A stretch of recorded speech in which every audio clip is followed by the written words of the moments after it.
તો આપ જુઓ, મનરેગા કૌભાંડ મુદ્દે ધારાસભ્ય ચૈતર વસાવાએ પ્રહાર કર્યા। ચૈતર વસાવાએ ભાજપ અને કોંગ્રેસ પર વાર કર્યા છે।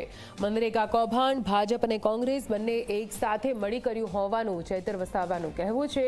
હીરા જોટવા અને બચુ ખાબડે મળીને આ કામગીરી કરી હોવાનો તેમણે દાવો કર્યો। આ સમગ્ર મામલે સીબીઆઈ, ઈડી અને જીએસટી વિભાગ પાસે તપાસ કરાવવામાં આવે। તટસ્થ તપાસ થાય તો હજુ મોટા નામ સામે આવી શકે તેવું ચૈતર વસાવાનું કહેવું છે।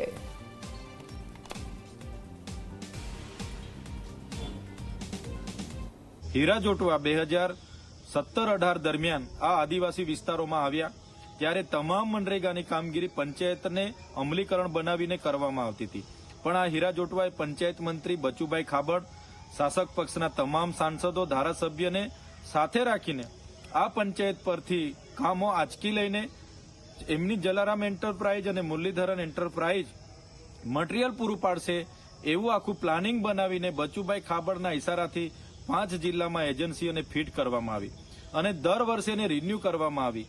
અને આ એજન્સીએ અને એના કોંગ્રેસના અને ભાજપના નેતાઓ બધા જ સાથે મળીને ક્યાંય પણ આ એજન્સીએ એક પણ ગાડી રેતી, કપચી, સિમેન્ટ, સળિયા નાખ્યા વગર બધા જ ભાજપ કોંગ્રેસના નેતાઓ સાથે મળીને આ બોગસ બિલો મૂકીને રોયલ્ટી કે જીએસટી વગર બોગસ બિલો મૂકીને કરોડો રૂપિયા સરકારી નાણાં એમણે સેરવી લીધા છે।